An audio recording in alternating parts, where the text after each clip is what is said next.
హెచ్చరిక, దైవజనుని హెచ్చరిక.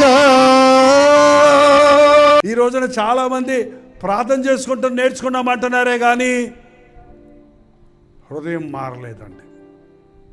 ప్రార్థన చేసే పెదవులతో అబద్ధాలు ఆడటం కుదరదు, మోసాలు చేయటం కుదరదు, దుర్భాషలు ఆడటం కుదరదు.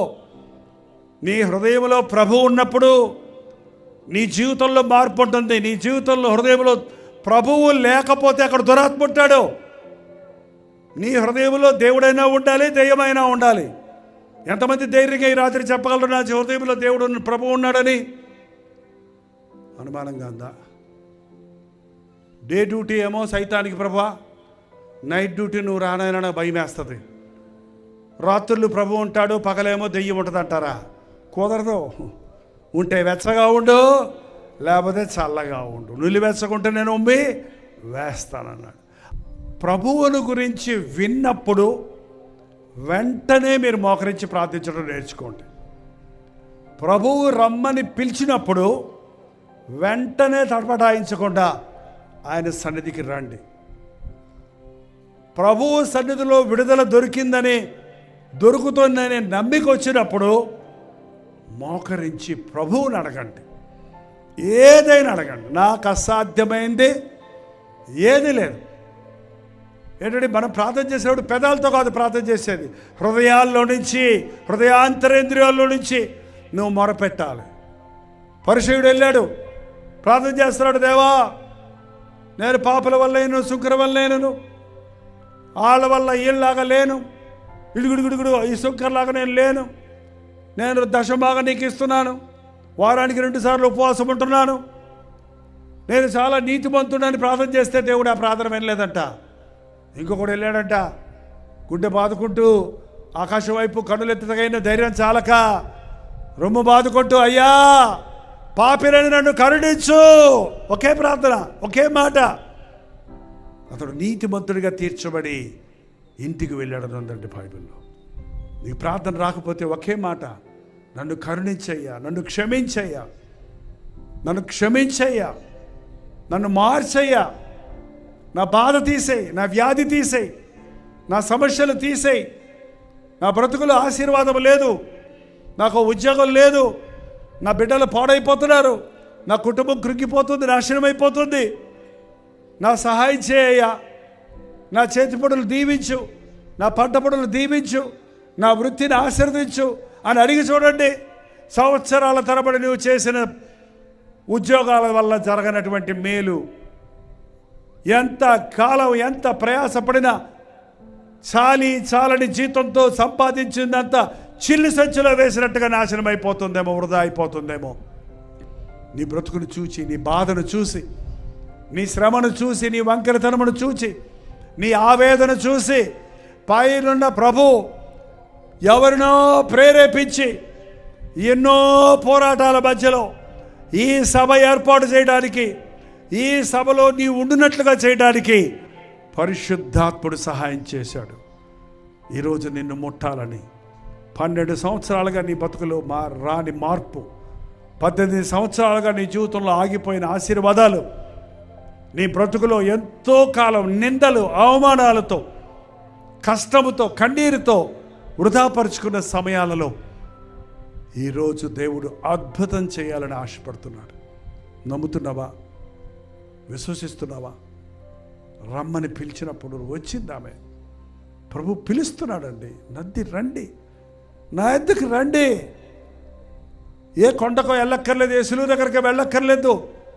ఆయన ఎక్కడైనా ఉన్నాడు, నువ్వు ఎక్కడున్నావో అక్కడే ఉన్నాడు. ఆయన నీకు తోడై ఉన్నాడు అన్న దేవుడు. నీ ముందు ప్రభు ఉన్నాడని విశ్వసించి, ప్రభు ఇదిగో నా జీవితం అని నువ్వు నోరారా చెప్పగలిగితే, మనసారా ప్రార్థించగలిగితే మరుక్షణంలోనే పరిశుద్ధాత్ముడి కార్యాన్ని నీ జీవితంలో చూడగలుగుతావు.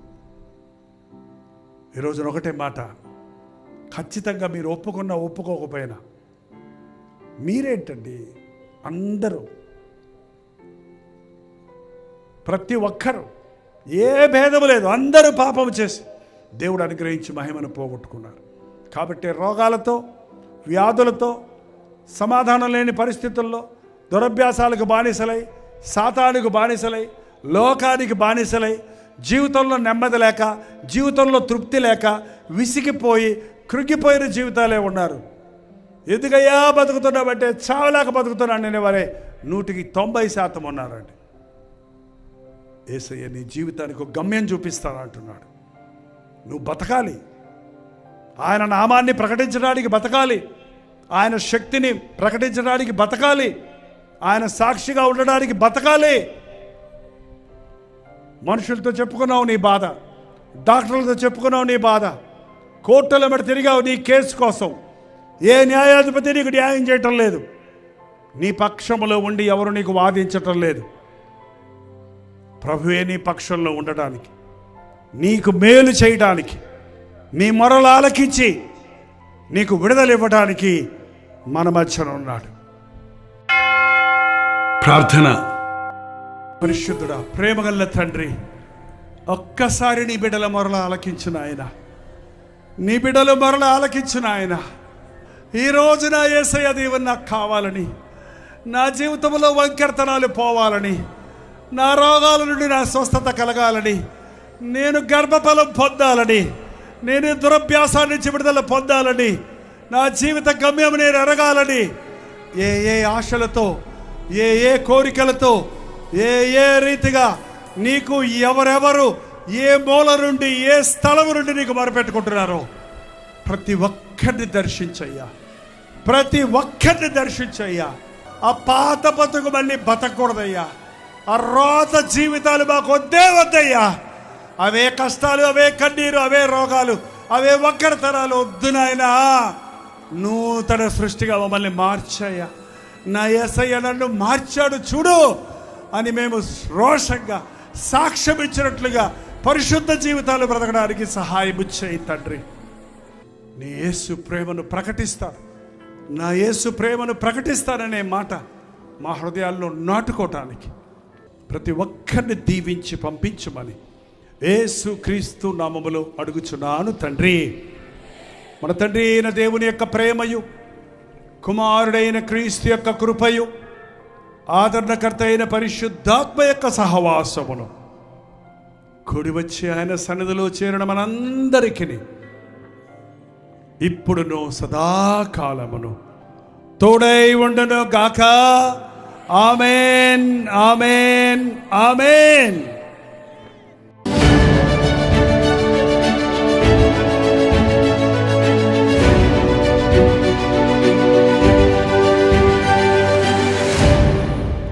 హల్లెలూయా. భీమవరం పరిసర ప్రాంతాల్లో ఉన్న వారికి శుభవార్త. ప్రభుచితమైతే జూలై 10వ తారీఖున భీమవరంలో 1 డే గెట్ టుగెదర్ ఏర్పాటు చేస్తున్నామని తెలియజేయడానికి సంతోషిస్తున్నాను. మధ్యాహ్నం 2 గంటల నుంచి 6 గంటల వరకు, మళ్ళీ 6 గంటల నుంచి 10 గంటల వరకు 2 సెషన్స్గా మన భీమవరం పట్టణంలో 1 డే గెట్ టుగెదర్ని ఏర్పాటు చేస్తున్నాం.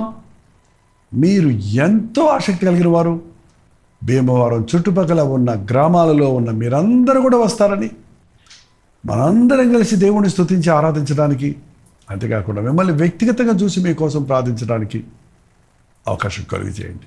తప్పక రండి, మీ స్నేహితులకి, బంధువులకి అందరికీ తెలియచేయండి. చిరునామా గమనించండి.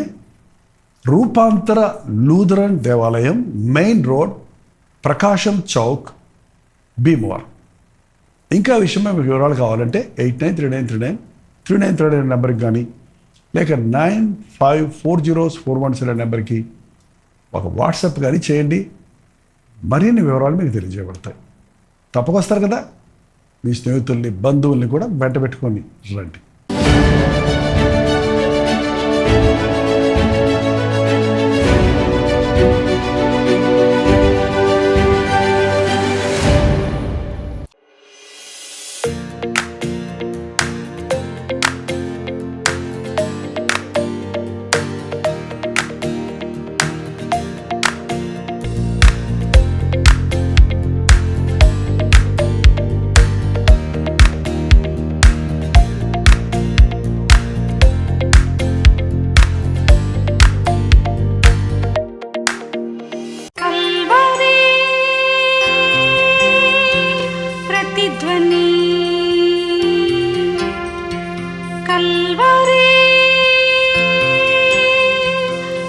ధ్వని